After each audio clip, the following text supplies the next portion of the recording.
ओम सभी को नमस्ते। मंत्रोच्चारण। ओम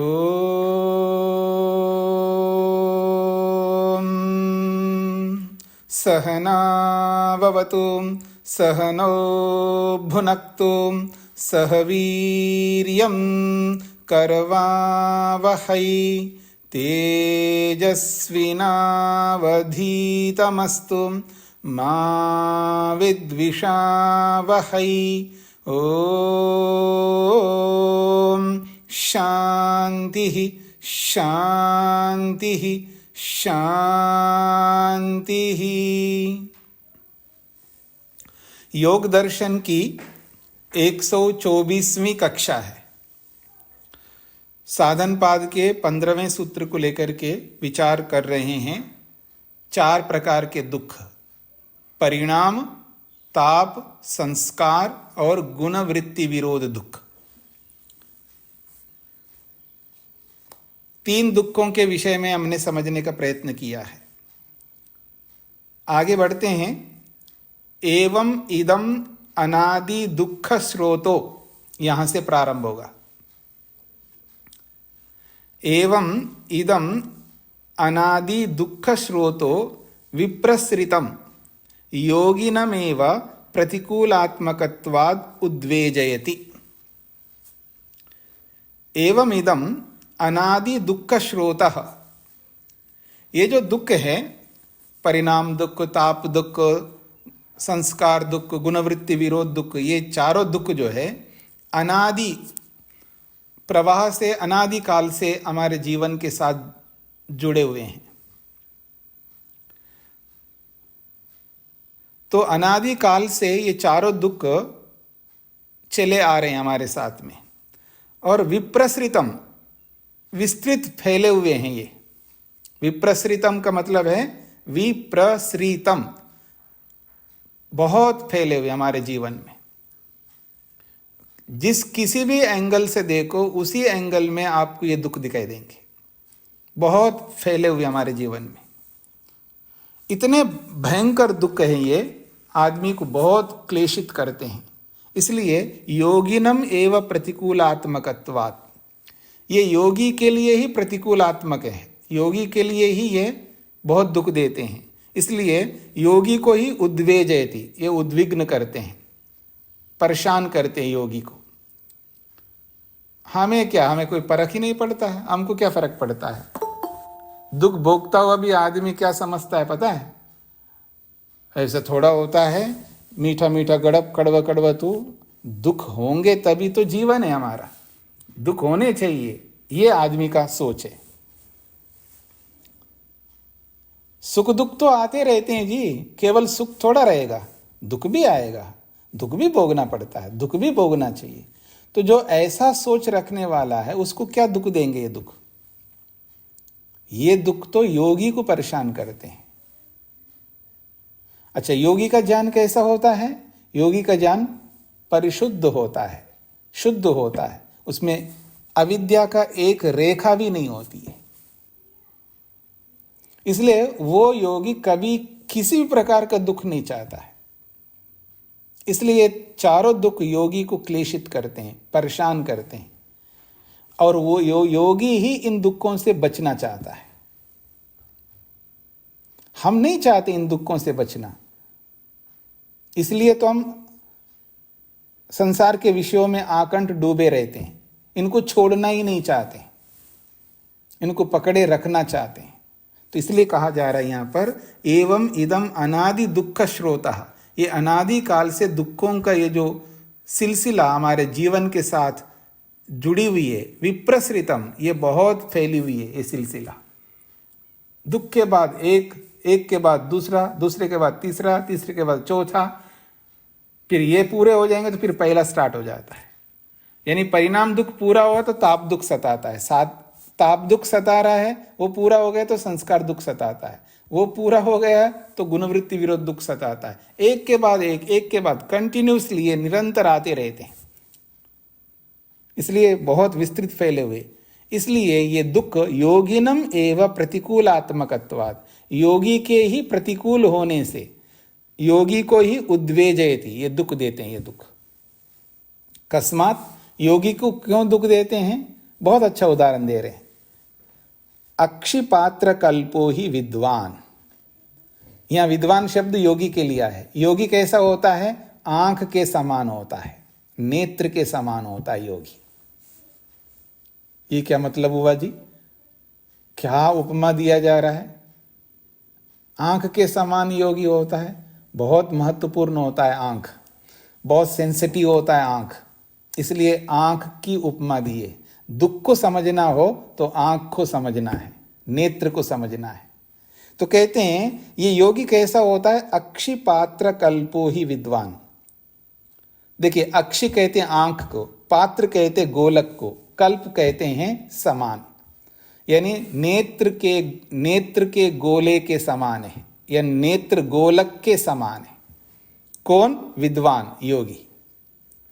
अक्षिपात्र कल्पः ही विद्वान, विद्वान यानी योगी कैसा है? आंख के गोले के समान है, यानी नेत्र गोलक के समान है।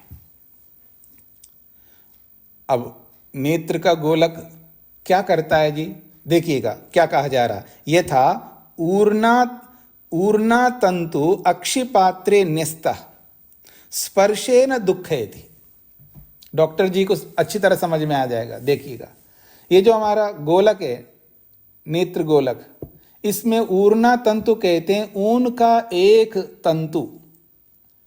आजकल जो है ना, पैसे की बात है जी, हाँ, कहाँ से ये गरम कपड़े लाते हैं, बिल्कुल ऐसे लगता है जैसे बिल्कुल पतला सा, लेकिन गरम, क्या गरम होता है।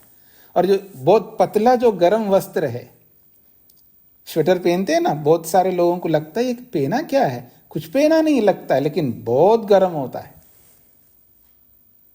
देखो, शाल भी ओढ़ा है, हाँ ठीक है ना, शॉल भी ओढ़ा है आप में से किसी ने,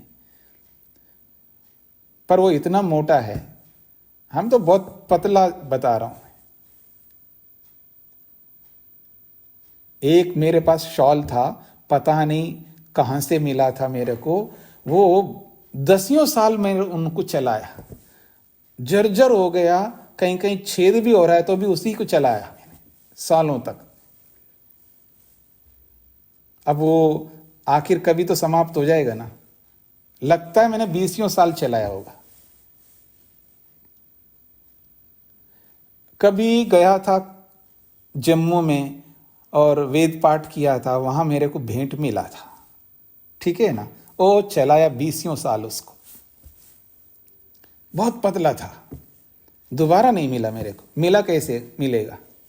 खैर, कहने का अभिप्राय देखिएगा कि बहुत पतला है पहले से, और उसके धागे कितने पतले होंगे, लेकिन वो भी अगर आंख के गोले में अगर गिर जाए कोई, कितना दुख देता है। जब तक आप निकालोगे नहीं, कितना दुख देता है। तो ऊर्ना तंतु का मतलब ऊर्ना तंतु ऊन का एक रेशे भी अक्षिपात्रे न्यस्ता, आंख के गोले में अगर गिर जाए, स्पर्शे न, केवल स्पर्श मात्र से दुःखयति, बहुत दुख देता है। न च अन्येषु गात्रावयवेषु, अब वही एक रेशा बाकी शरीर के किसी भी अवयव में गिर जाए, कुछ नहीं फर्क पड़ता, पता ही नहीं चलेगा हमको, कुछ नहीं पता चलेगा। एहसास ही भी नहीं होगा कुछ गिरा है मेरे शरीर के ऊपर। कितना पतला होता है वो, कुछ भी नहीं पता चलेगा। लेकिन वही आंख में गिर जाए, बड़ा परेशान करता है व्यक्ति को, जब तक उसको नहीं निकालोगे। एवं इसी प्रकार से एतानि दुखानि, ये जो 4 प्रकार के दुख है, अक्षिपात्र कल्पम योगिनमेव क्लिष्णन्ति, ये आंख के गोले के समान जो योगी है, उसी को ये 4 दुख देते रहते हैं। न इतरम प्रतिपत्तारम, बाकी अनुभव करने वाले लोगों को नहीं। न इतरम प्रतिपत्तारम, प्रतिपत्ता कहते हैं अनुभव करने वाले। कौन? रूप, रस, गंध, स्पर्श, शब्द, इन सुखों का अनुभव करने वाले लोग हैं, उनको ये 4 दुख कुछ भी दुख नहीं दे सकते। उसको एहसास भी नहीं होगा मैं दुख में गिरा हुआ हूं। सुअर होता है ना, सुअर, वो कीचड़ में या मल में लथपथ हो रहा है, उसको एहसास ही नहीं होता है कि मैं मल पे हूं। ये हमारी स्थिति। क्या उपमा दी है ना मैंने अपने आप की। क्यों जी? हम इन रूप रस गंध स्पर्श शब्द के सुखों में इतने लथपथ है, हमें एहसास ही नहीं हो रहा है कि ये परिणाम दुख मिल रहा है, मेरे को ताप दुख मिल रहा है, ये संस्कार दुख मिल रहा है, गुणवृत्ति विरोध दुख मिल रहा है, एहसास ही नहीं होता है।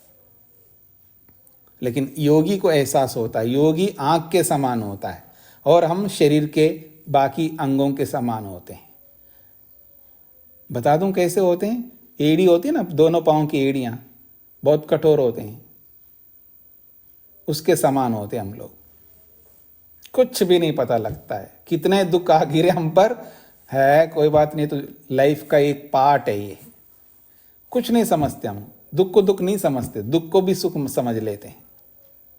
ये तो होना ही है, अच्छा है, मेरे को दुख मिल रहा है तो कल मेरे को सुख मिलेगा, ये मान करके चलता है व्यक्ति। उसको एहसास नहीं होता दुखों का। ये बात कही जा रही है।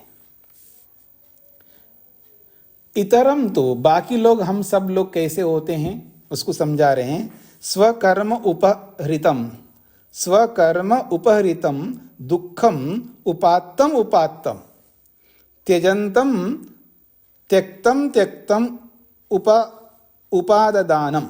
बहुत अच्छी बात कही है। इतरम तो स्वकर्म उपहृतम, बाकी हम सब लोग जो है अपने कर्मों से, उपहरित का मतलब है प्राप्त, अपने कर्मों से ही तो प्राप्त करते दुखों को। हाँ, याद रखना, जो भी दुख हमको प्राप्त होते हैं, चाहे शारीरिक दुख हो या वाचनिक दुख हो या मानसिक दुख हो, तो स्वकर्म उपहरितम दुखम, अपने ही कर्मों के कारण से प्राप्त इस दुख को, उपात्तम उपात्तम, इन दुखों को प्राप्त कर करके त्यजंतम, छोड़ते हैं। इन दुखों को प्राप्त करते रहते हैं, फिर छोड़ते रहते हैं, प्राप्त करते रहते हैं, छोड़ते रहते हैं, ठोकरें खाते रहते हैं, फिर उसको छोड़ देते हैं। फिर क्या करते हैं छोड़ करके?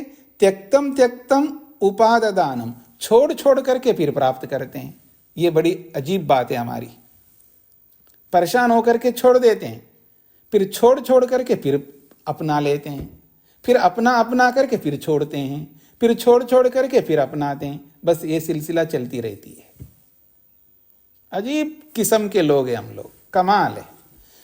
इतने दुखी होकर, कितने ठोकरे खाने के बाद भी फिर भी हमें समझ में नहीं आता, फिर हम छोड़ छोड़ करके फिर प्राप्त करते हैं।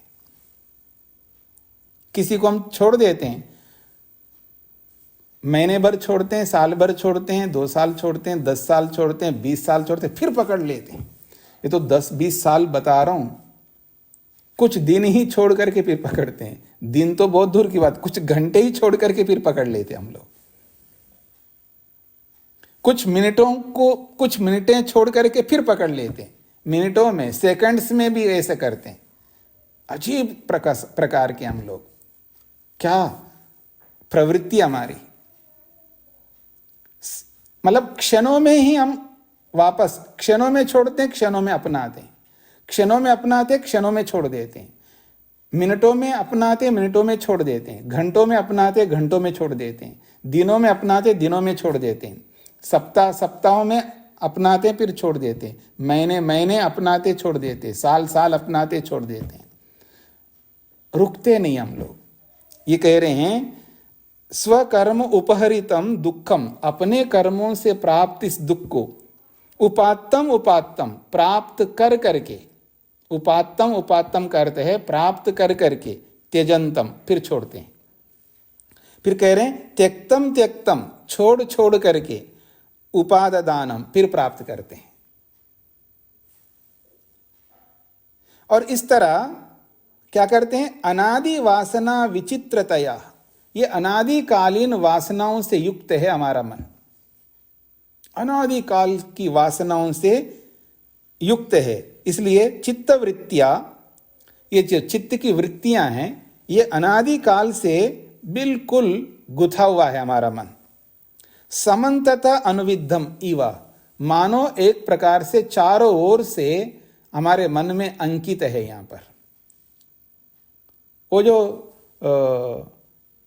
कुछ टेटू लगवाते ना लोग, टेटू लगवाते, कोई कोई पूरा शरीर पे लगवाता है, बस ये सामने वाला फेस को छोड़ता होगा, बाकी पूरे शरीर में लगवाता है। कोई ऐसा जगह दिखता नहीं है जहां टेटू ना हो, ऐसा भी करता है व्यक्ति। तो ये हमारे मन में ऐसे ही टेटू खोद लिया हमने, खुदवाया हमने। मन का कोई ऐसा कोना, कोई ऐसा स्पेस, ऐसा जगह नहीं दिखता है, ये वासनाएं वहां पर विद्यमान ना हो मन के अंदर। तो इसलिए कह रहे हैं अनादि वासना विचित्रतया, अनादिकालीन वासनाओं से चित्त कबरा हुआ चित्त वृत्तिया, चित्त मन की वृत्तियों से समन्तता अनुविद्धम इवा, मानो चारों ओर से गुथा हुआ हमारा मन, अविद्या, अविद्या के कारण से। ये सब वासनाएं क्यों है हमारे मन के अंदर? अविद्या के कारण से। हातव्य एव, वास्तव में छोड़ने योग्य हैं, ये रखने योग्य नहीं है मन में, छोड़ने योग्य है। हातव्य एव, छोड़ने योग्य ही है ये सारी वासनाएं, लेकिन क्या करें? अहंकार ममकार अनुपातिनम, ये अहंकार ममकार, अहंकार ममकार समझते हैं, मैं और मेरा, मैं और मेरी। कह रहे हैं अहंकार ममकार अनुपातिनम, ये अहंकार ममकार का अर्थ है मैं और मेरा, मैं और मेरी, इससे युक्त होकर के जातम जातम, बार बार उत्पन्न होने वाला ये अहंकार और ममकार, बार बार मैं और मेरा, मैं और मेरा, ये कब तक करूं ये मैं या मेरा, छोड़ो ना, छोड़ता है, फिर पकड़ता है मैं और मेरा, फिर करने लगता है। कुछ समझ में आ रहा है ना? ऐसे नहीं समझ में आया। घर छोड़ते दी, मैंने सब छोड़ दिया, छोड़ करके जा रहा हूं मैं जंगल में, आश्रम में जा रहा हूं, आश्रम में आ जाता है, फिर आश्रम में आकर के फिर वही मैं और मेरा पकड़ता है। हाँ जी, जिस कुटिया में आप रह रहे हो ना, चेंज करते हैं, उसी कुटिया में नहीं रह सकते, आपको दूसरी कुटिया देंगे, आपको बदल बदल करके देंगे। नहीं जी, मैं एक बार इसमें सेट हो गए ना, अब बार बार थोड़ा बदलना चाहता हूं मैं। एक छोड़ के आया है, अब इसको पकड़ कर रहना चाहता है, इसको छोड़ेगा तो दूसरे को पकड़ के रहना चाहता है। आदमी को आप देखना कि अजीब किस्म का होता है व्यक्ति, ये अहंकार ममकार जो है छोड़ना नहीं चाहता, मैं और मेरापन को हर जगह रखता है। कुछ देना चाहते हैं ना आप लोग, देते हैं, पुराने कपड़े होते हैं, पुरानी वस्तुएं होती हैं, वो देते देते, अच्छा इसको रख लूं क्या, कुछ काम आ सकता है, ये रख लेता हूं, क्यों जी? होता नहीं होता है? ये है अहंकार ममकार, अर्थात ये है मैं और मेरापन, छूटता नहीं है व्यक्ति का, छूटता नहीं है। तो यही कह रहे हैं, ये दुख को छोड़ छोड़ करके पकड़ता है और पकड़ पकड़ करके छोड़ता है। और एवं इस प्रकार से अहंकार ममकार अनुपातिनम, ये अहंकार ममकार अर्थात मैं और मेरापन से युक्त होकर के जातम जातम, बार बार उत्पन्न हुआ ये दुख, कैसा दुख है? बाह्य आध्यात्मिक उभय निमित्त, बाह्य आध्यात्मिक, बाहर की ओर से भी और अंदर की ओर से भी, बाहर से भी दुख आते हैं और अंदर से भी दुख आते हैं। तो कह रहे हैं बाह्य आध्यात्मिक उभय निमित्त, उभय निमित्ता, क्योंकि बहुवचन में है, तो बाह्य आध्यात्मिक उभय निमित्ता, बाहर की ओर से भी दुख आते हैं और अंदर की ओर से भी आते हैं। अंदर अपने आप पैदा करता रहता है अपनी मूर्खता से, और बाहर के लोग भी आप कम नहीं है ना एक दूसरे को दुख देने में। ओहो, क्या करना, तैयार बैठे हम दूसरों को दुख देने के लिए, बस अवसर को ताक रहे होते हैं, अवसर आते ही ऐसे छोड़ते हैं जैसे बम छोड़ते हैं लोग। सास बहू पर, बहू सास पर, पति पत्नी पर, पत्नी पति पर, माँ बाप बच्चों पर, बच्चे माँ बाप पर, गुरु शिष्य पर, शिष्य गुरु पर, सब दूसरे को, एक दूसरे को छोड़ने के लिए तैयार बैठे हम लोग। तो बाहर से भी दुख और अंदर से भी दुख। तो बाह्य आध्यात्मिक उभय निमित्ता, बाहर से और अंदर से दोनों प्रकार से, त्रिपर्वाणः तापाः, त्रिपर्वाणः तापा, तीन पर्वों वाले ये ताप, यानी तीन पर्वों वाले ये दुख, तीन पर्व क्या है जी? मानसिक, वाचनिक और शारीरिक, ये तीन पर्व है। ये तीन पर्वों वाला ये ताप यानी ये दुख अनुप्लवंते निरंतर प्राप्त होते रहते हैं व्यक्ति के जीवन में। मानसिक दुख अलग प्रकार से भोग रहा है, वाचनिक दुख अलग प्रकार से भोग रहा है, और शारीरिक दुख अलग प्रकार से भोग रहा है।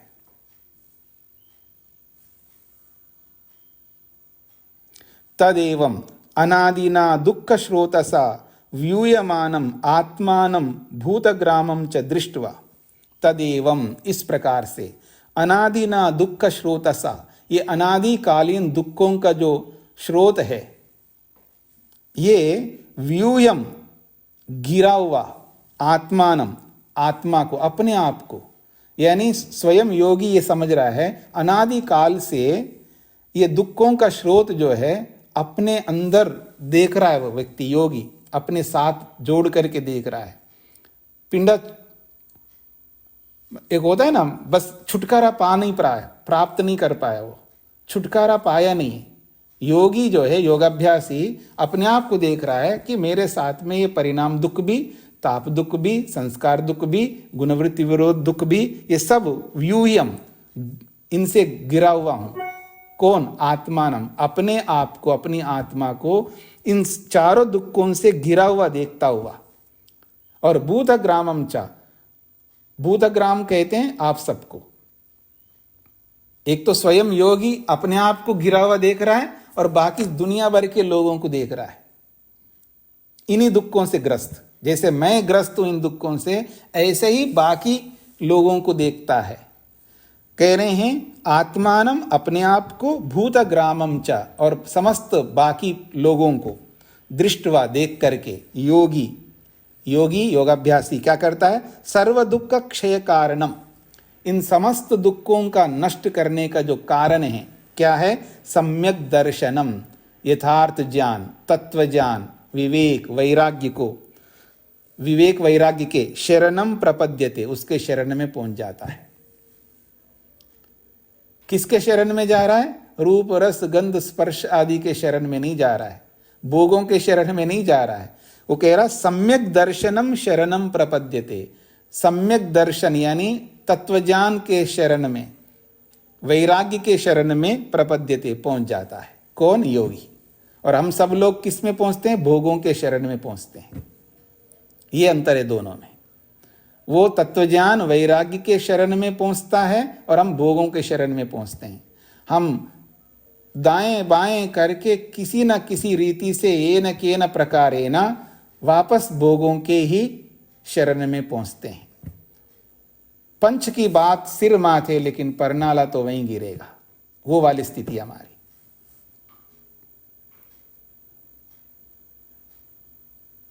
ये भोगों के संस्कार ऐसे भरे हुए हमारे अंदर, उनके कारण से हम न चाहते हुए भी वापस भोगों के शरण में पहुंचते हैं।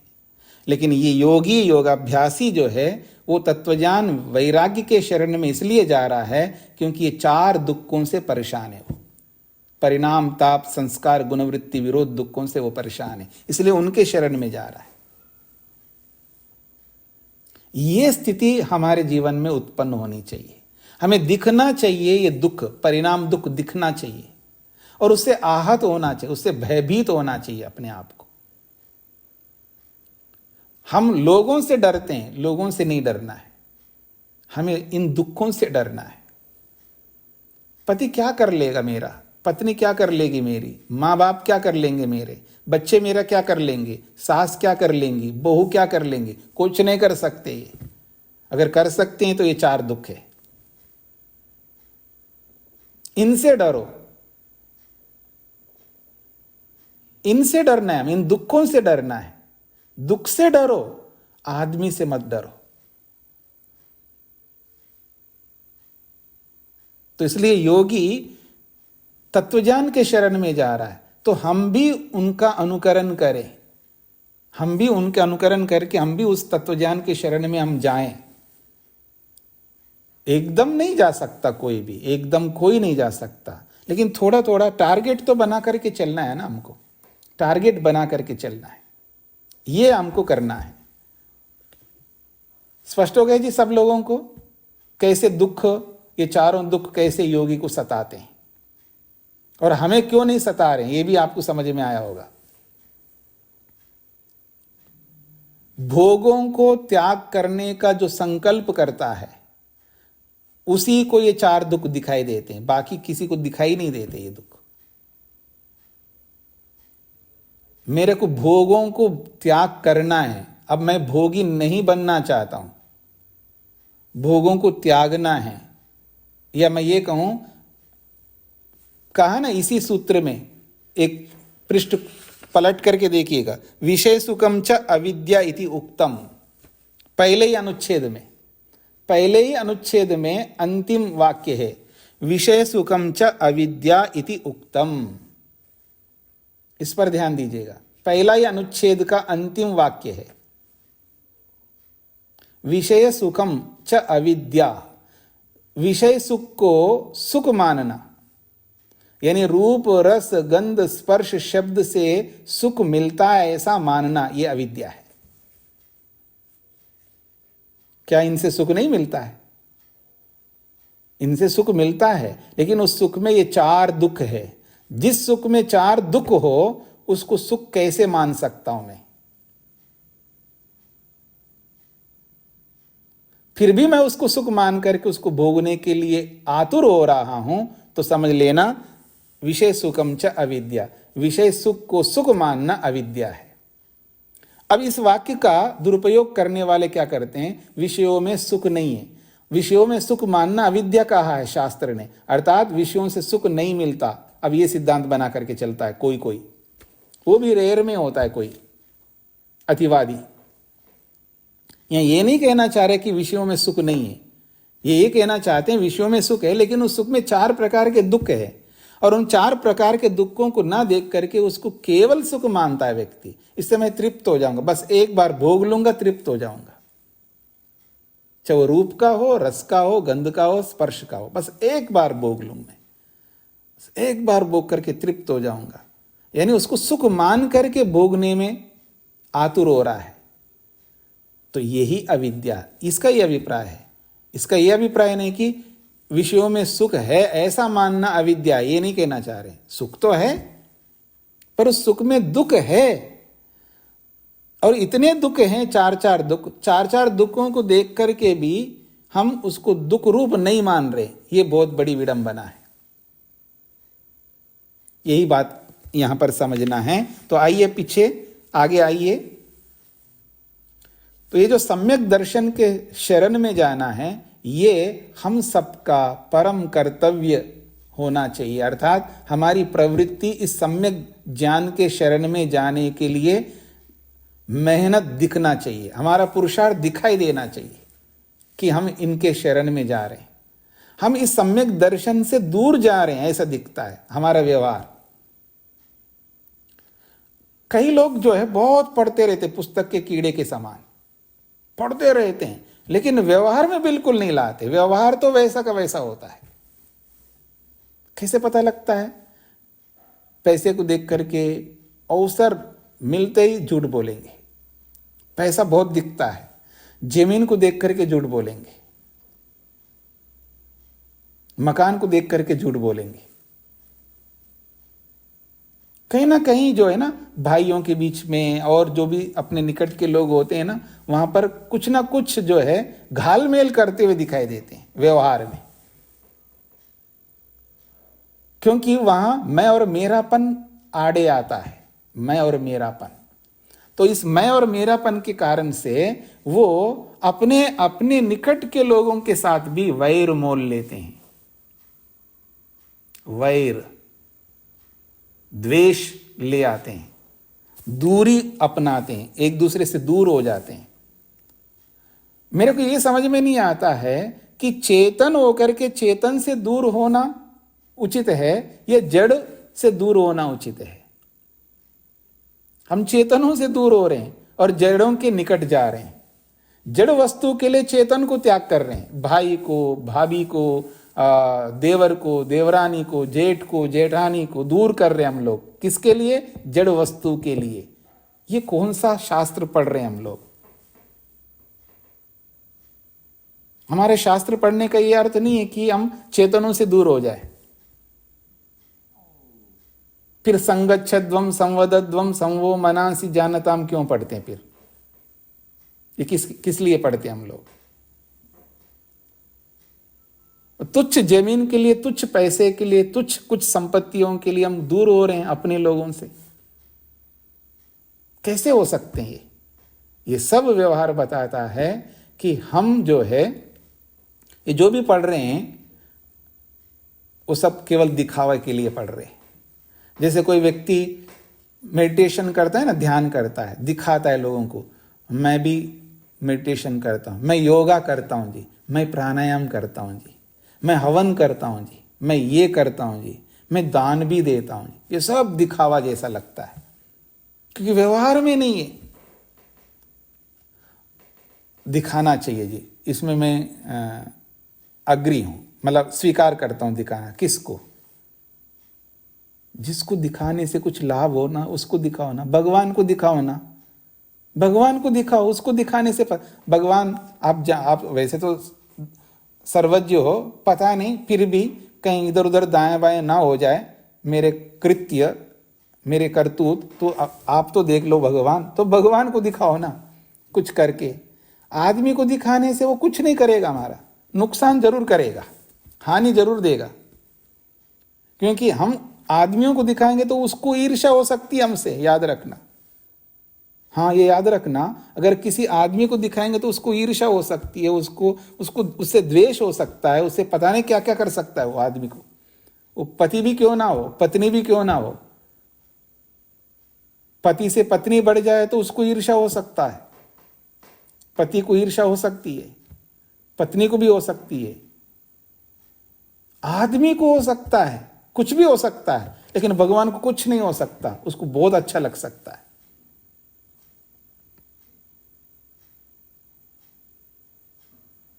आपको क्या लगता है? माता पिता को तो बहुत अच्छा लगता है? बिल्कुल नहीं, अच्छा नहीं लगता। हम अच्छा करते कहाँ हैं जो उनको अच्छा लगे? बोलो अपने माता पिता को, जी मैं वैरागी को प्राप्त करना चाहता हूं, फिर पता लगेगा कि वो उनको अच्छा लगता है, बुरा लगता है। किनको अच्छा लगता है? किसी को नहीं अच्छा लगता है। उनको ईर्ष्या होती है, उनको परेशानी होती है हमारे अच्छे कर्मों से।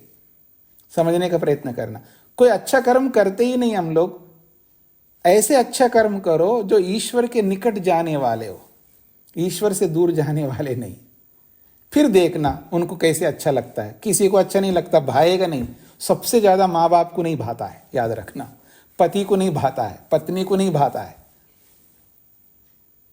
ये मैं वो कर्म बताना चाह रहा हूं मैं आपको। ऐसे कर्म करो जो ईश्वर को केवल भाएगा, बाकी किसी भी आदमी को नहीं भा सकता। उसको द्वेष उत्पन्न होगा, उसको ईर्ष्या उत्पन्न हो जाएगी, उसको पता नहीं क्या क्या कॉम्प्लेक्स आएगा उसको। तो उनको क्यों दिखाएं हम? दिखाना तो भगवान को दिखाना है, ताकि उसके और निकट जाएंगे हम लोग। तो ये बात है यहां पर कि सम्यक दर्शन के शरण में जाना ये बहुत बड़ी उपलब्धि है। हम तो मिथ्या ज्ञान के शरण में जा रहे हैं, मिथ्या ज्ञान को और बढ़ा रहे हैं। जब भोगों की ओर प्रवृत्ति ज्यादा होती है तो मिथ्या ज्ञान बढ़ता है, और भोगों से जब निवृत्ति होती है तो तत्वज्ञान बढ़ता है। इस बात पर ध्यान देना है। आइए आगे बढ़ते हैं। 3 दुखों को समझने का प्रयत्न किया, अब चौथा दुख समझने का प्रयत्न करते हैं। गुणवृत्ति विरोधाच्च। गुणवृत्ति विरोधात दुखमेव सर्वम विवेकिनः। गुणवृत्ति विरोध का अर्थ होता है गुणों में विरोध होना। गुण किसको कहते हैं सरस्वती जी? यहां गुण किसको कहते हैं? परीक्षा हो रही है। गुण कौन होते हैं? गुण विषय होते, राग द्वेष। मार्क नहीं मिलेंगे, मार्क्स नहीं मिलेंगे। नरेंद्र जी? जी सत्व तम रज। हाँ, सत्व रज तम, ये गुण है यहां पर।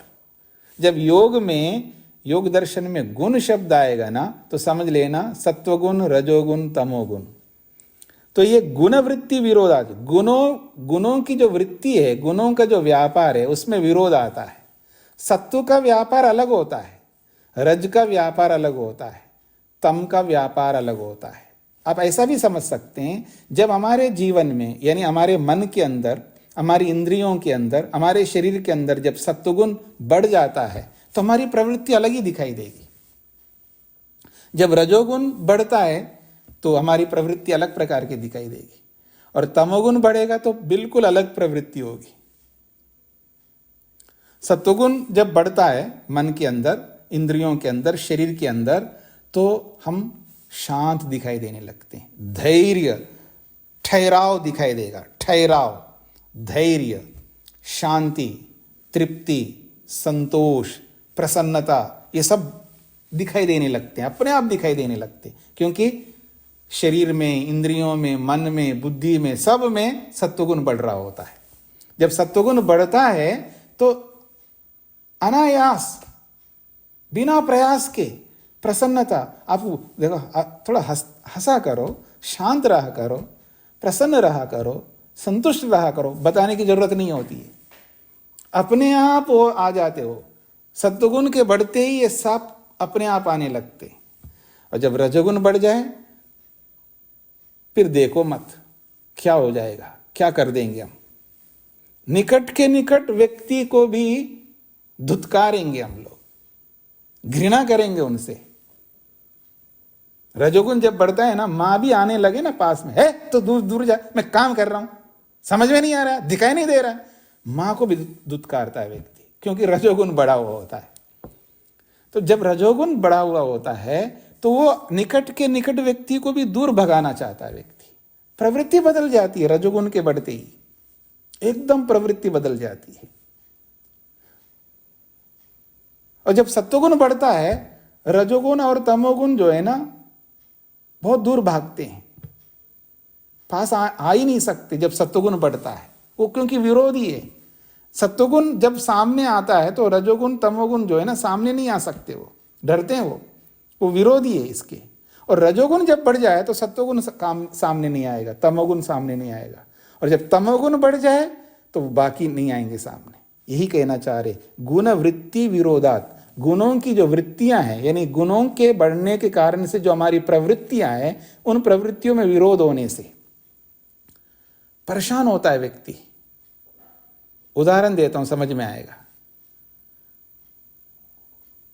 हाँ जी, अब हम सब एक जगह पर जाएंगे जहां पानी पानी रहेगा, वहां शिविर लगाएंगे, बताओ कौन कौन आएंगे? तो आपके मन के अंदर खलबली मचेगी। अच्छा जाऊं क्या? नहीं, बहुत पैसे लगेगी, इतना पैसा थोड़ा नहीं, ये तो इतना पैसा कहाँ से लाएंगे, ऐसे थोड़ा, ऐसे फालतू थोड़े आते पैसे। ये गुणवृत्ति विरोध चल रहा है व्यक्ति के मन में। उसको ये नहीं समझ में आ रहा है कि ईश्वर के निकट जाने की बात हो रही है, ध्यान करने की बात हो रही है, जीवन को सुधारने की बात हो रही है, लेकिन नहीं,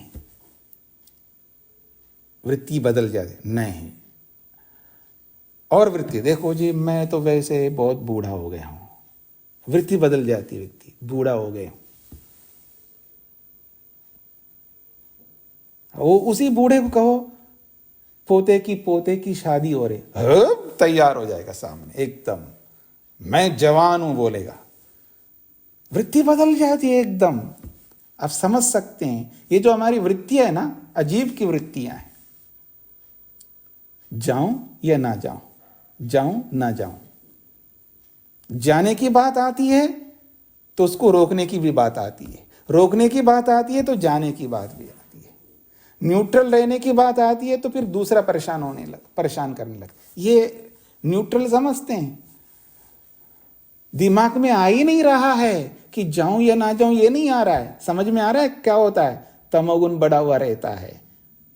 हाँ, मूढ़त्व आ जाता। जब मूढ़त्व रहता है ना तो उसको ये भी नहीं सोच सकता कि जाऊं या ना जाऊं, वो मूढ़त्व अलग परिस्थिति रहती है व्यक्ति की। ये सब विरोध आते हैं जब कोई कर्तव्य करने की बात आता है, कोई भी कर्तव्य करने का काम आता है, कुछ कर्तव्य, कुछ कृत्य ऐसे जो करने योग्य करने चाहिए, ऐसी स्थिति में गुणवृत्ति विरोध दुख जो है भयंकर उभर करके आ जाता है। करूं ना करूं, जाऊं ना जाऊं, बोलूं ना बोलूं, कहूं ना कहूं, देखूं या ना देखूं, हर जगह ये गुणवृत्ति विरोध दुख आता है। मन के अंदर चल रहा होता है गुणवृत्ति विरोध दुख, याद रखना, ये मन के अंदर चल रहा होता, मानसिक रूप से दुख चल रहा होता ये। और जब तक वो जाऊं ना जाऊं, जाऊं ना जाऊं, ये जो अनिर्णय की स्थिति रहती है, तब तक दुख रहता है। मन अशांत रहता है, अतृप्त रहता है, असंतुष्ट रहता है। जब द्वंद्व चल रहा होता है ना मन के अंदर, करूं ना करूं, बोलूं ना बोलूं, देखूं ना बोलूं, ये जब तक द्वंद्व चलता रहेगा तब तक दुख ही दुख रहता है।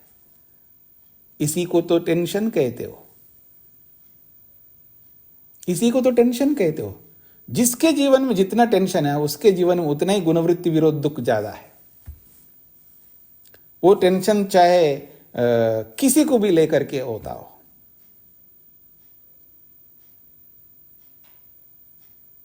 मैं बहुत मेहनत करता हूं लेकिन समाधि क्यों नहीं लग रही, इसमें भी बहुत टेंशन होता है। टेंशन कहाँ नहीं होता है, सब जगह। मेरा ध्यान ही, क्या करूं मैं, इतने साल हो गए मेरे को ध्यान ही नहीं लगता, रोता रोता है व्यक्ति। मतलब आप देख सकते हैं कि गुणवृत्ति विरोध दुख हर जगह व्याप्त है, हर जगह व्याप्त है। परेशान रहता है व्यक्ति चिंता से। अच्छा, उसको रोक रोक करके फिर चिंता करता है, ये सबसे बड़ी बात है। जैसे बेटा बोल के गया मैं इतने बजे आऊंगा, लगभग उतने बजे आसपास आता ही है वो। कभी ऐसा होता नहीं कि बोल के गया और ना आए। अब मां को चिंता हो रही है, आया क्यों नहीं, चलो कोई बात नहीं, नहीं नहीं ऐसे कैसे, आखिर बेटा है, फिर वापस आ जाता। उसको रोक रोक करके फिर लाते हैं, रोक रोक करके लाते हैं, रोक रोक करके लाते हैं। यही गुणवृत्ति विरोध दुख है। आप कितने उदाहरण देख सकते हैं जीवन में, सुबह से लेके शाम तक, सोने तक गुणवृत्ति विरोध दुखों से घिरा हुआ रहता है व्यक्ति, चिंताओं से घिरा हुआ रहता है। एक प्रकार के नहीं, दो प्रकार के नहीं, तीन प्रकार के विचार आते हैं। और एक विचार आ रहा है लेकिन पता ही नहीं लगता कि वो विचार है, उसी को मूढ़त्व कहते हैं। सूझता नहीं आदमी को, कुछ जगहों पर सूझता नहीं है व्यक्ति को, करूं या ना करूं ये आता ही नहीं मन में। समझ लेना मूढ़त्व वाली वृत्ति वहां पर बनी हुई है। जाऊं ना जाऊं में तो रजोगुण तमोगुण काम कर रहा है। वहां पता लगता है कि हाँ देखो, मैं ना जाने की बात कर रहा हूं तो रजोगुण है, जाने की बात कर रहा हूं तो सत्वगुण है। लेकिन ये तमोगुण का कैसे पता लगेगा, वहां ये विचार ही नहीं कर पाता है। हाँ जो चलोगे बोल नहीं रहा है, ना चलूंगा बोलता है, ना चलूंगा बोलता है। लेकिन मन तो कार्य कर रहा है ना उस समय। वो क्या हो रहा है, तमोगुण है, उत्तर नहीं दे रहा है।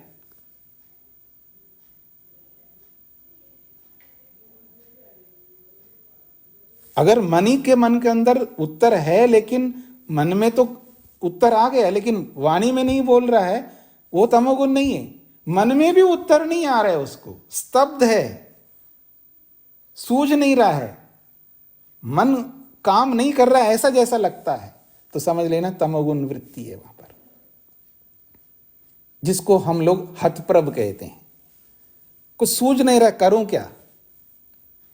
कभी कोई पहाड़ की तरह कोई दुख आ पड़ता है ना, तुरंत कुछ समय के लिए हतप्रभ हो जाता है व्यक्ति, क्या करूं सोच नहीं पाता है, तब तमोगुण घेर लेता है। फिर उसके बाद रजोगुण काम करता है। बड़े मुश्किल से उस आपत्ति में सत्वगुण बहुत रेहर में आ जाता है। हाँ कोई बात नहीं, अब हो गया तो क्या कर सकता हूं, ठीक है, बाकी उपाय अपना लूंगा, ये सत्वगुण है। लेकिन ये नहीं आता आदमी के जीवन में। प्रारंभ में एकदम हतप्रभ होता है, तमोगुण एकदम घेर लेता है व्यक्ति को। कुछ देर के बाद फिर रजोगुण काम करने लगता है, सत्वगुण को लाता ही नहीं है बड़ी आपत्ति आने पर। लेकिन ये बड़ी आपत्तियां नहीं है जीवन भर, सुबह से लेकर रात तक छोटी छोटी आपत्ति है, जाने की ना जाने की, खाने की ना खाने की, सोने की ना सोने की, बैठने की ना बैठने की, देखने की ना देखने की, सूंघने की ना सूंघने की, स्पर्श करने की ना करने की, दुनिया भर की चीजें, ये सब गुणवृत्ति विरोध दुखों से घिरा रहता है व्यक्ति। और जिसको जितना चलाता है उतना ज्यादा दुखी रहता है वो व्यक्ति, निर्णय ही नहीं करता है। सोच रहा हूं जी, कुछ सोचा है? अभी तक नहीं सोचा है, सोच रहा हूं जी। बस जब तक सोचता रहेगा तब तक वो गुणवृत्ति विरोध दुख से ग्रस्त रहेगा। और एक बात समझो, ये जो योगी है, योगाभ्यासी है, बहुत मेहनत करके परिणाम दुख से बच लेता है। जो योगी होता है बहुत मेहनत करके परिणाम दुख से बचता है, ताप दुख से भी बच लेता है, संस्कार दुख से भी बच लेता है, लेकिन इस गुणवृत्ति विरोध दुख से योगी भी नहीं बच सकता। यह गुणवृत्ति विरोध दुख ऐसा दुख है, इससे योगी भी नहीं बच सकता। इतना खतरनाक है। याद रखना कि दुनिया में सबसे ज्यादा रोग आते हैं इस गुणवृत्ति विरोध दुख के कारण से। चिंताओं के कारण से। टेंशन बहुत बड़ा कारण है रोगों के पीछे। बाकी कारण तो होते ही हैं, लेकिन ये बहुत बड़ा कारण है। इसलिए गुणवृत्ति विरोध दुख को समझना है। तो कहा जा रहा है प्रज्ञा प्रवृत्ति स्थिति रूपा बुद्धि गुणा। बुद्धि का मतलब यहां मन है। मन के जो गुण हैं वो ये तीन प्रकार के, प्रज्ञा प्रवृत्ति और स्थिति रूप। प्रज्ञा कहते हैं सत्व को, प्रवृत्ति कहते हैं रज को, और स्थिति कहते हैं तम को। तो प्रज्ञा प्रवृत्ति स्थिति रूपा बुद्धि गुणा। बुद्धि गुणा मन का गुण। मन के ये तीन गुण हैं, प्रज्ञा गुण, प्रवृत्ति गुण और स्थिति गुण। अर्थात सत्व, रज और तम ये मन के तीन प्रकार के स्वभाव है। और ये तीनों स्वभाव परस्पर अनुग्रह तंत्री भूतवा। ये तीनों परस्पर मिलकर के, घुल मिल करके, अकेले अकेले कुछ नहीं कर पाएंगे, ये याद रखना। केवल सत्वगुण कुछ नहीं कर सकता, केवल तमोगुण कुछ नहीं कर सकता, केवल रजोगुण कुछ नहीं कर सकता। इसलिए कह रहे हैं परस्पर अनुग्रह तंत्री भुवा। परस्पर घुल मिल करके क्या करते हैं? शांतम घोरम मूढ़म व प्रत्ययम त्रिगुणम एव आरंभन्ते। ये तीनों गुल मिल करके शांतम या तो सुख को उत्पन्न करते हैं, घोरम या तो दुख को उत्पन्न करते हैं, मूढ़म, मूढ़म का मतलब है स्तब्धत्व को, या यूं कहिए सुवरपन को, मूढ़त्व को, जिसको मूर्खत्व कह सकते हो आप। तो शांतम सुख को, घोरम दुख को, और मूढ़त्वम का मतलब है मूर्खत्व को। तो शांत सुख ज्ञान को, घोरम दुख ज्ञान को, और मूढ़म मूर्खत्व वाले ज्ञान को उत्पन्न करते हैं। त्रिगुणम एव आरंभन्ते। तीनों गुणों से संबंधित ही ये उत्पन्न होते हैं, क्योंकि सत्वगुण संबंधी ज्ञान उत्पन्न होगा, तमोगुण संबंधी ज्ञान उत्पन्न होगा, और रजोगुण संबंधी। प्रत्ययम करता है ज्ञान, प्रत्ययम ज्ञान। शांतम प्रत्ययम सुख वाले ज्ञान को, घोरम प्रत्ययम दुख वाले ज्ञान को, मूढ़म प्रत्ययम और मूर्खत्व वाले ज्ञान को उत्पन्न करने वाले। त्रिगुणम एव आरंभन्ते। सत्वगुण रजोगुण तमोगुण तीन गुणों से संबंधित ही ज्ञानों को उत्पन्न करेंगे। ये बात कही जा रही है, इसको समझने का प्रयत्न करना। प्रज्ञा प्रवृत्ति स्थिति रूपा बुद्धि गुणा। बुद्धि कहते हैं यहां पर मन को। बुद्धि गुणा मन के ये तीन गुण हैं। कौन? प्रज्ञा प्रवृत्ति स्थिति। प्रज्ञा ये आप दूसरे सूत्र में, पहले पाद के दूसरे सूत्र में ये तीनों शब्दों को पढ़ा है आपने, मन के संदर्भ में। वही बातें यहां पर कही जा रही है कि हमारा मन जो है ये प्रज्ञा प्रवृत्ति और स्थिति से युक्त है, अर्थात सत्व रज तमो गुण से युक्त है। इसलिए ये तीनों बुद्धि गुणा मन के गुण कहलाते हैं या मन के स्वभाव कहलाते हैं। और परस्पर अनुग्रह तंत्री भुवा। परस्पर जो है घुल मिल करके, केवल सत्वगुण कुछ नहीं दे सकता। सत्वगुण सुख तब दे सकता है जब रजोगुण तमोगुण के साथ जुड़ा हुआ रहता है, तमोगुण दुख तब दे सकता है जब वो सत्वगुण तमोगुण से जुड़ा हुआ रहता है, और तमोगुण मूढ़त्व को मूर्खत्व को तब उत्पन्न कर सकता है जब वो सत्वगुण रजोगुण से जुड़ा हुआ रहता है। इसलिए कह रहे हैं परस्पर अनुग्रह तंत्री भूतवा, ये परस्पर गुल मिलकर के शांतम प्रत्ययम, शांत अर्थात सुख रूपी ज्ञान को उत्पन्न करते हैं, घोरम प्रत्ययम दुख रूपी ज्ञान को उत्पन्न करते हैं, मूढ़म प्रत्ययम मूर्खत्व रूपी ज्ञान को उत्पन्न करते। इसलिए त्रिगुणम एव आरंभन्ते, तीनों गुणों से संबंधित ही ज्ञानों को उत्पन्न करेंगे। सत्वगुण संबंधी ज्ञान, तमोगुण संबंधी ज्ञान और रजोगुण संबंधी ज्ञान को उत्पन्न करते हैं। ये बात कही गई है। आज इतना ही रखते हैं, और किसी को प्रश्न हो तो पूछ सकते हैं। हाँ जी, अनीता जी। नमस्ते स्वामी जी। स्वामी जी, अभी जैसे ताप दुख है, दुख चल रहा है, बहुत दुख चल रहा है, तो उसके बाद जब वो दुख शांत हो जाता है तो फिर दूसरी ओर फिर वो, जैसे अभी आपने बताया था कि विषयों में सुख ढूंढना, फिर दूसरे विषयों में सुख ढूंढने की प्रवृत्ति बहुत ज्यादा बन जाती है। घोर दुख सह लिया, अब सहने के बाद जब वो थक जाता है उस दुख से, तो फिर एक सुख की अभिलाषा फिर बन जाती है। तो ये इस स्थिति में क्या क्या होगा, क्या स्थिति बनती है ये जी? उस स्थिति में हमको स्वाध्याय के शरण में जाना चाहिए, स्वाध्याय के शरण में जाना चाहिए, ईश्वर प्रणिधान के शरण में जाना चाहिए, तप के शरण में जाना चाहिए। तप के शरण में जब जाएंगे तो उसको सहन करेंगे, उस दुख को। कोई बात नहीं, मैं बहुत ताप दुख से परेशान रहा हूं या रही हूं, तो कोई बात नहीं, मैं इसको सहन करूंगी। सहन करो, आगे बढ़ो। या उससे सहन नहीं कर पा रहे तो स्वाध्याय के शरण में जाओ, कुछ पढ़ने लग जाओ, किसी भी पुस्तक, आध्यात्मिक पुस्तक उठाओ, उसको पढ़ने लगाओ, उसमें मन लगाओ। उससे भी समझ में नहीं आ रहा है तो आप ईश्वर प्रणिधान करने लग जाओ, जप कर लो, ध्यान कर लो, ईश्वर के गोद में जाने का प्रयास कर लो, तो तीनों उपायों में से कोई ना कोई उपाय कारगर होने लग जाएगा। ठीक है। लेकिन जब जैसे आप कहते हैं ना कि रज का प्रभाव अधिक हो जाता है जी, जब हम दुख सह लेते हैं, तो फिर मन भागता है कि ये स्थिति बीत गई है, अब कुछ और सुख भोगने की इच्छा आती है, वो उस स्थिति को भी रोकना चाहिए स्वामी जी? हाँ, तो रोकना है ना, इसलिए तो तपस्या को लाना होगा। थोड़ा थोड़ा तब भी काम कर रहा होता है, लेकिन वहां स्वाध्याय को उभरना होता है। अगर आपको सुख लेना है तो स्वाध्याय से लो सुख। अब सुख लेना है तो ध्यान जप से सुख ले लो, वो अच्छा है अपेक्षा से। बाकी भोगों का सुख लेंगे तो और अधिक हानि होने लगेगी। जी, तेज नारायण जी। धन्यवाद स्वामी जी। जी स्वामी जी, ये गुणवृत्ति बोध के साथ साथ में ताप दुख भी चलता रहता है? नहीं, एक समय एक दुख चलेगा।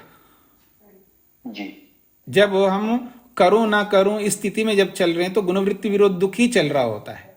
जब ये गुणवृत्ति विरोध दुख नहीं होगा तब हम सोचते हैं अरे ऐसा ना हो जाए कि वो मर ना जाए, वो हॉस्पिटल में है, आईसीयू में है, लेकिन वो मर ना जाए, ऐसा ना हो जाए।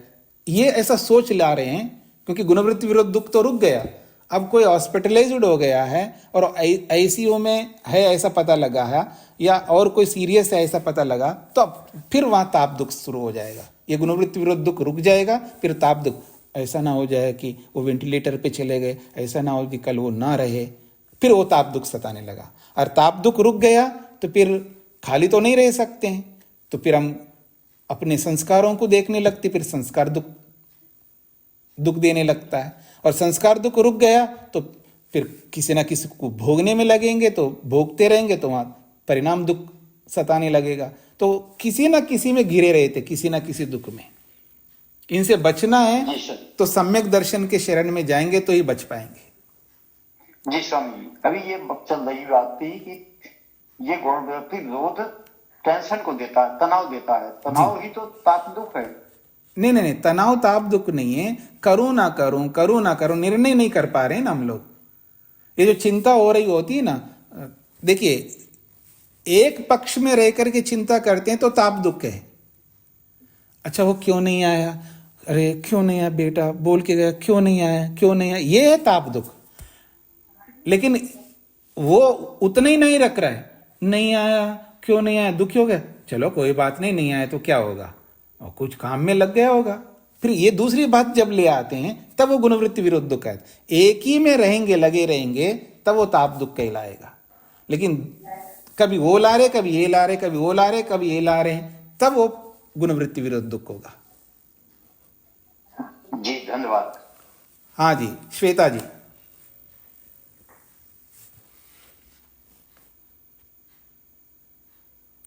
श्वेता जी ने हाथ खड़ा किया था, कोई बात नहीं, हल्का जी बताइए। नमस्ते स्वामी जी। हाँ, मैं बोलिए। आपसे बात कर रही थी। जी जी। स्वामी जी, गुणवृत्ति विरोध दुख की जरूरत तो है ना स्वामी जी, क्योंकि मन का तो एक है कि विपक्ष करना, ये सही है कि गलत है, ये गलत है कि सही है, उसका एक तो खुद का ही वो गुण होता है ना स्वामी जी, कि क्या सही है क्या गलत है सोच के करने को। हाँ नहीं, ये तो अब खुद का गुण होता है ऐसा मत समझ लीजिएगा, क्योंकि हम शरीर के साथ जुड़े हैं, इसलिए गुणवृत्ति विरोध हुए बिना नहीं रह सकता। गुणवृत्ति विरोध इसलिए तो मैंने कहा कि योगी भी इससे बच नहीं सकता, एक सीमा तक चाहिए, लेकिन जब सीमा से ज्यादा बढ़ जाते हैं तब हानिकारक ज्यादा होता है।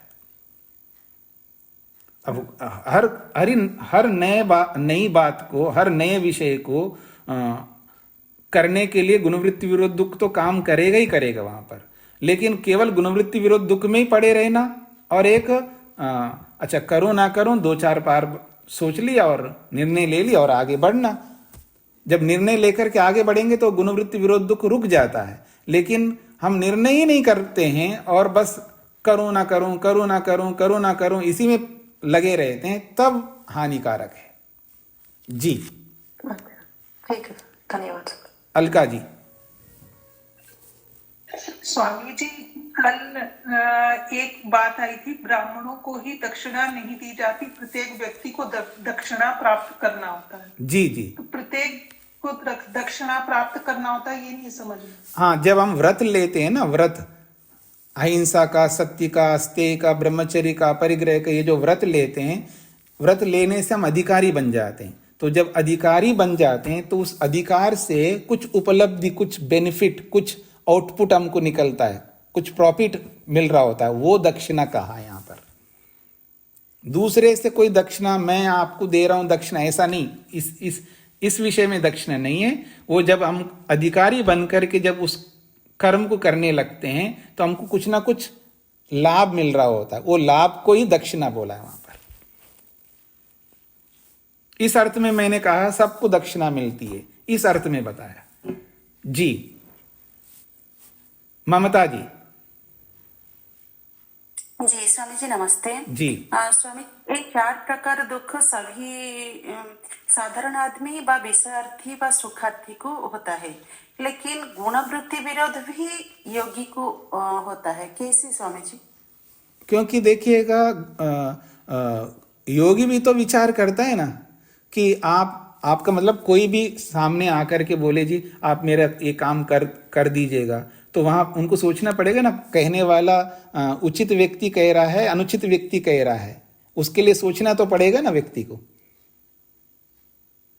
जो मेरे पास कोई मांगने आया है, चाहे पैसा है, चाहे विद्या है, चाहे कुछ भी, तो मेरे को भी तो सोचना पड़ेगा ना। तो ऐसे योगी को भी सोचना पड़ेगा।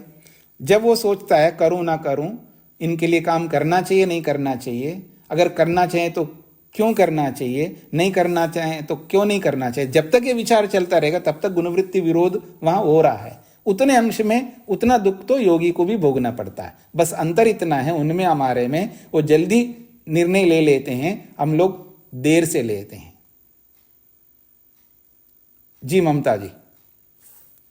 ठीक है स्वामी जी। जी हाँ, सुरेश जी बताइए।